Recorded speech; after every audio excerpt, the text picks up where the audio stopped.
Bonsoir Première. CQFD. Ce qui fait débat.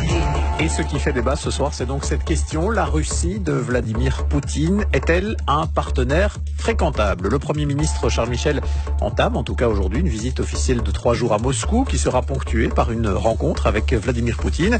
Tout cela dans un contexte très délicat, bras de fer autour de l'Ukraine, opposants arrêtés dans le cadre de la campagne pour la présidentielle russe et ingérence russe dans les démocraties occidentales. Alors peut-on vraiment traiter en confiance avec un tel interlocuteur? On va en débattre ce soir avec 2 invités dans notre studio, 2 spécialistes de la Russie. Nina Bashkatov, bonsoir. Vous êtes journaliste et politologue. Vous revenez d'ailleurs tout juste de Moscou. Et face à vous, Aude Merlin, bonsoir. Bonsoir. Vous êtes, vous, chercheuse et chargée de cours en sciences politiques, spécialiste donc de cette région à l'ULB. CQFD. Alors Nina Bashkatov, commençons avec vous. Est-ce qu'on peut effectivement traiter en confiance avec un partenaire comme Vladimir Poutine, quand on rappelle ce qu'on vient de rappeler là, de la situation à la fois des droits de l'homme en Russie, mais aussi de ces velléités russes d'intervenir dans une série de processus démocratiques en ce moment en Europe?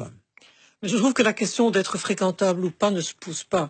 On se situe ici dans des relations entre États et aussi dans une situation d'échange de diplomatie. Donc, on ne s'occupe pas si la personne est sympathique, pas sympathique.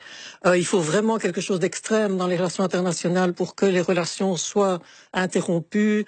Donc ici, on est dans un échange avec un personnage que la plupart des Occidentaux n'aiment pas, dont ils se méfient, mais je dois dire que la méfiance est peut-être exagérée parce que on ne peut pas dire qu'il est étonnant ou qu'il se lance dans des aventures qu'on ne pouvait pas prévoir, parce que généralement, il fait ce qu'il a dit qu'il allait faire auparavant. Donc je trouve que contrairement à ce qu'on dit, il est souvent très prévisible, au contraire. Et puis après, la Belgique est quand même un petit pays, mais c'est un pays fondateur de l'Union européenne, donc je crois que c'est important qu'il y ait des voies diverses à l'heure où les relations entre Moscou et l'Union européenne en tant qu'institution, donc au niveau multilatéral, sont quand même très mauvaises et on voit pas très bien qui pourrait prendre l'initiative de changer la direction. Donc c'est pourquoi je crois qu'il faut pas exagérer l'importance de la Belgique, il faut pas non plus la réduire parce que précisément parce qu'elle n'est pas un des grands pays moteurs de l'Union européenne, elle peut présenter un intérêt de dialogue ou d'intermédiaire ou de simplement faire le point sur la situation actuelle. Et en termes de taille, je crois qu'il faut quand même rappeler que la Belgique est plus importante que les 3 pays baltes réunis.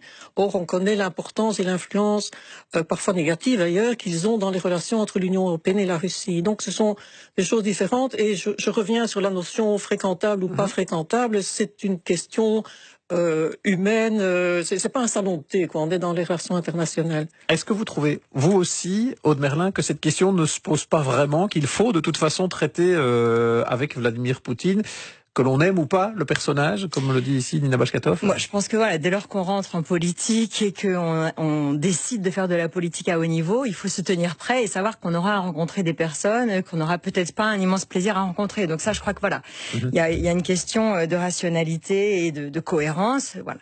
On sait aussi que quand on est reçu dans le cadre d'une visite d'État, on crédibilise aussi un dirigeant, notamment aussi vis-à-vis de sa propre population. Or, on peut rappeler quand même une série de faits, on le disait ici, en matière de droits de l'homme, en matière aussi de tensions très vives que l'on a ici, où des interventions en sous-main se font visiblement dans des élections. C'est pour cela